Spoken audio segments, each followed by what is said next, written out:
This is shocking footage taken from a Russian military telegram showing a helicopter unit firing rockets at a militant base in Africa. Putin's new foreign forces, called Africa Corps, can be seen blasting Tuareg fighters in northern Mali. But these rebels are fighting back, and not without help.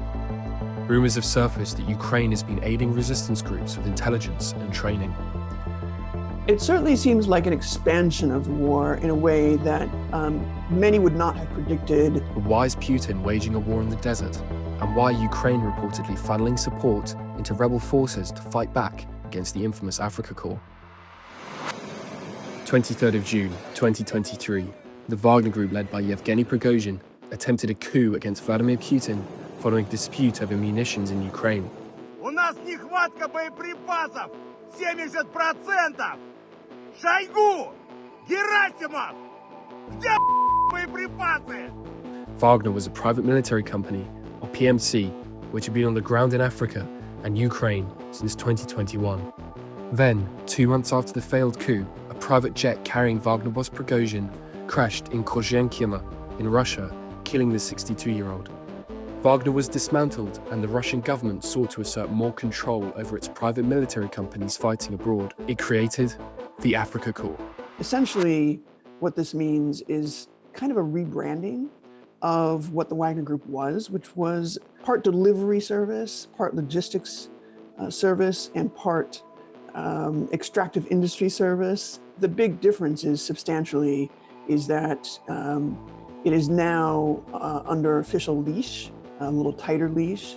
And when you're signing up to join these forces, you're usually signing a contract with the Defense Ministry. Africa Corps replaced Wagner across a belt of African nations known as the Sahel, a region that had been rocked by coups and Islamic terrorism. However, just over a decade before, it was the West that was assisting Africans in their fight against extremism. In 2014, France launched an unprecedented deployment of 3,000 troops to the Sahel. It was called Operation Barkhane. Et la France, membre permanent du Conseil de sécurité, soutiendra totalement la demande de l'Union africaine et des pays concernés pour qu'une résolution soit prise en ce sens. Despite early successes, the operation proved unpopular in Africa and abroad, costing the French taxpayer over €1 billion per year. Bolstered by an extensive Russian disinformation campaign and a breakdown in communication with junta leaders, French troops formally withdrew from the Sahel in 2021. The Kremlin's propaganda drive garnered popular support for Russia, and within months of the French withdrawal, Wagner groups were on the ground. However, Russia's quest for resources in Africa has not been without problems. Aside from a litany of human rights abuses reported by the UN, rebel groups such as the FLA and Azawad Liberation Movement in northern Mali have claimed several victories. There was a major clash between Tuareg rebel forces, the Azawad movement, and local Malian security forces, augmented by Wagner, aka the Africa Corps. Some 84 men were killed. There may have been more. That is the highest casualty number outside of Ukraine that we've seen of these expeditionary Russian mercenary forces.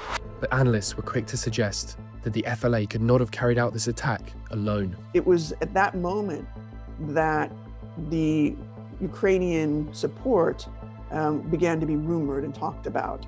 There was intimations, for instance, that Ukrainian special forces had trained Tuareg forces on how to use Starlink for its communications and how to coordinate its drone operations in and around these very remote parts of northeast Mali toward the Algerian border. This footage, captured in 2025, showed FLA forces expertly using Ukrainian-style FPV drones to attack Africa Corps. The Ukrainians, of course, have denied it.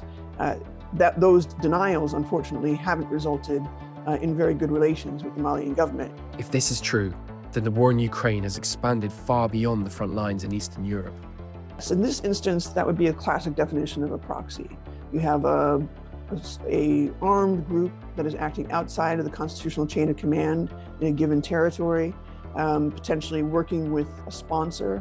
However, it's not as if the Ukrainians control the movements of these proxies.